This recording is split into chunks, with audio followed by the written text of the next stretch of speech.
ఈ వీడియో అనేది ఫుల్గా 100% దేవుడు ఉన్నాడు. అది ఏ దేవుడైనా మనం బిలీవ్ చేసే దేవుడు ఆ పర్టికులర్గా దేవుడికి సంబంధించిన గ్రంథాన్ని ఆయన రాశాడు అని మనం బిలీవ్ చేసినట్లయితే మనం 3 పాయింట్స్ గురించి డిస్కస్ చేస్తాం. ఫస్ట్ ఆఫ్ ఆల్, ఒక గ్రంథాన్ని ఆయన రాయాలి అనుకున్నప్పుడు అది బీజం పడిన క్షణం ఉంటుంది చూడండి, ఆ క్షణం నుంచి ఆ గ్రంథం భూమి మొత్తం కంప్లీట్గా నాశనం అయిపోయే క్షణం వరకు ఎన్ని వేల కోట్ల సంవత్సరాలు అయితే భూమి మీద ఉంటాయో అన్ని వేల కోట్ల టైం లైన్కి, మొత్తం కంప్లీట్ టైం లైన్కి డిజైన్ చేయబడింది ఒక గ్రంథం. ఓకే, ఇప్పుడు అలాగే భూమి మీద ఏ ప్లేసెస్ అయితే ఉన్నాయో మొత్తం ప్లేసెస్కి సంబంధించింది ఒక గ్రంథం.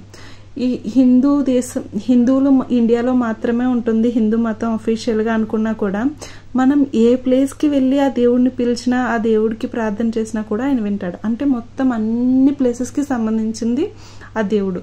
అంటే ఫర్ ఎగ్జాంపుల్ అమెరికన్స్ కూడా మన హిందూ మతం తీసుకొని శివయ్య అంటే ఆయన వస్తాడు. అలాగే అన్ని మతాలు అన్ని ప్లేసెస్కి ఆ దేవుడు చెందినవాడై ఉంటాడు. ఓకే, అలాగే ఆ గ్రంథం రాసినప్పుడు ఉన్న ఒక మనిషి దగ్గర నుంచి ఎండైపోయే లాస్ట్ క్షణంలో ఒక మనిషి వరకు ఎన్ని వేల లక్షల కోట్ల జనాభా అయితే భూమి మీద పుట్టి చనిపోతారో వాళ్ళందరికీ సంబంధించింది గ్రంథం. ఒక మహాసముద్రం లాంటిది. ఇప్పుడు ఈ గ్రంథాన్ని క్వశ్చన్ చేయడానికి కొంతమంది వస్తారు, ఒక గ్రంథాన్ని సపోర్ట్ చేస్తూ ఇంకొక గ్రంథాన్ని హేళన చేసేవాళ్ళు. ఇప్పుడు ఇన్ని వేల లక్షల కోట్ల సంవత్సరాల టైం పీరియడ్లో ఒక మనిషి లైఫ్ స్పాన్ ఎంత ఉంటుందండి? Max to max 100 years. ఆయన ఎంత ప్లేస్ని ఆయన ఎక్స్ప్లోర్ చేసి ఉంటారు? చాలా మినిమల్ ప్లేస్ ఉంటుంది ఆయన లైఫ్ స్పాన్లో. అలాగే ఎంతమంది పర్సన్స్ని ఎక్స్ప్లోర్ చేసి ఉంటారు? చాలా తక్కువ పర్సన్స్ని ఎక్స్ప్లోర్ చేసి ఉంటారు. ఈ మహాసముద్రంలో ఒక ఇండివిజువల్ పర్సన్ ఆయన టైం లైన్, ఆయన ఎక్స్ప్లోర్ చేసిన ప్లేసెస్, మనుషులు, ఇంకా ఆయన జ్ఞానాన్ని మనం కన్సిడర్ చేసుకుంటే ఒక గ్లాస్ లాగా కూడా అవ్వదు. ఇప్పుడు ఈ మొత్తం గ్రంథం జస్ట్ ఆయన ఎక్స్ప్లోర్ చేసిన ఆ 30 yearsలోనో 100 yearsకి సంబంధించిన దానిలాగా చూసి ఈ మొత్తం గ్రంథాన్ని జడ్జి చేసి మాట్లాడేస్తుంటారు. అంటే అది ఎంత ఫూలిష్ థింగ్గా ఉంటుందంటే, ఈ మహాసముద్రంలోంచి ఆయన ఎన్ని గ్లాసులు వాటర్ అయినా కావాలంటే తీసుకోవచ్చు, కానీ ఈ సముద్రాన్ని తీసుకెళ్లి గ్లాస్లో పెట్టలేడు. అంత హ్యూజ్ డిఫరెన్స్ ఉంటుంది ఒక పర్సన్ ఒక గ్రంథం గురించి మాట్లాడేటప్పుడు.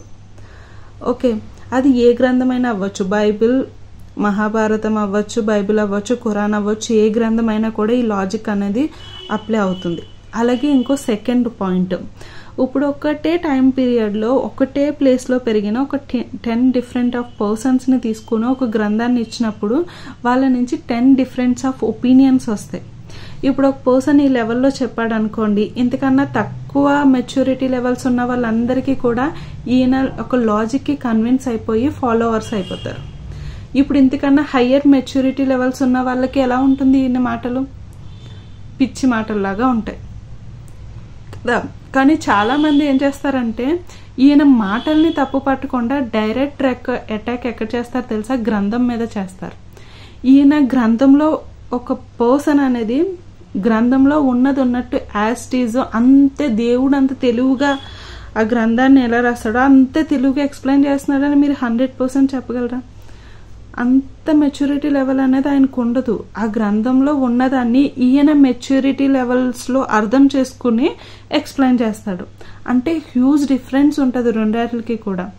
ఈ తక్కువ మెచ్యూరిటీ లెవెల్లో అర్థం చేసుకుని ఈ పర్సన్ని ఒక రెఫరెన్స్గా తీసుకుని గ్రంథాన్ని బ్లేమ్ చేయడం అనేది it's a bigger mistake. And third point ఏంటంటే, మనం ఒక గ్రంథాన్ని బిలీవ్ చేస్తాం, దాన్ని మనం ఎక్స్ప్లోర్ చేస్తాం, మ్యాక్సిమం బిలీవ్ సిస్టమ్ అంతా గ్రంథానికి రిలేటెడ్ ఉంటుంది. అలాగే మనం ఆ గ్రంథాన్ని ఫాలో అవుతాము, అన్నీ చేస్తాం. వేరే గ్రంథం మీద మనకి ఎటువంటి ఒపీనియన్ కూడా ఉండదు.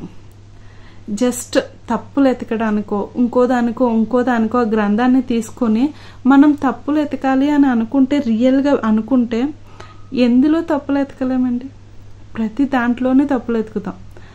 ఒక యాజ్ ఎ హ్యూమన్ బీయింగ్గా దేవుడు అనేవాడు ఉన్నాడని మీరు నమ్మితే ఆయన తెలివితేటలకి, ఆయన ఒపీనియన్కి మీరు రీచ్ అవ్వగలరని మీరు అనుకుంటున్నారా? అంత తప్పులు ఎతికేసి అంతే ఏదో తెలివైన వాళ్ళగా పెచ్చిపోయి బిహేవ్ చేయడం అనేది ఎంతవరకు కరెక్ట్? ఈ 3 పాయింట్స్ కూడా ఒకసారి సెల్ఫ్గాని ఒక గ్రంథాన్ని నమ్మి వేరే గ్రంథాన్ని తిట్టే వాళ్ళు ఈ 3 పాయింట్స్ కూడా ఒకసారి సెల్ఫ్ అడగండి. ఇంత మహాసముద్రంలో గ్లాస్ లాంటి నేను దీంట్లోకి దీన్ని ఇమిడ్చి మాట్లాడడం అనేది ఎంతవరకు కరెక్ట్? నా మెచ్యూరిటీ లెవెల్కి అది నేను రీచ్ అవ్వగలుగుతున్నానా లేదా? లేకపోతే నేను దాన్ని ప్రేమతో చదువుతున్నానా, కోపంగానా, లేకపోతే విమర్శించడానికి మాత్రమే గ్రంథాన్ని రిఫరెన్స్గా తీసుకుంటున్నానా అనే ఒక 3 పాయింట్స్ మనం ఒకసారి ఆలోచించినట్లయితే మనకు అర్థమవుతుంది. దేవుళ్ళ పేరుతో అసలు కొట్టుకుని చచ్చిపోతున్నారు బయట.